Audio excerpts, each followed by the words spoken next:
Violet ay isang Indio kasi, isang mangmang na hindi marunong magkastila. Siguro naman nakilala niyo na ako. Dapat lang, ako'y isang mayaman, matalino, makapangyarihan, at magandang babae.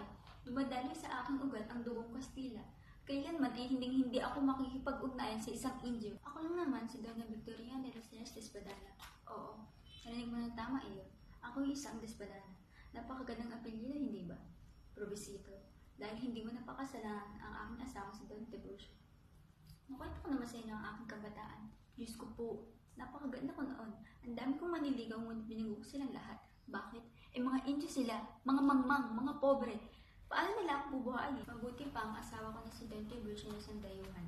Ang problema lang ay tumatalsik ang laway at utal-utal kung magsalita. Ngunit kailangan kong tanggapin na nalipasan na ako ng panahon upang mag-asawa ng iba pa.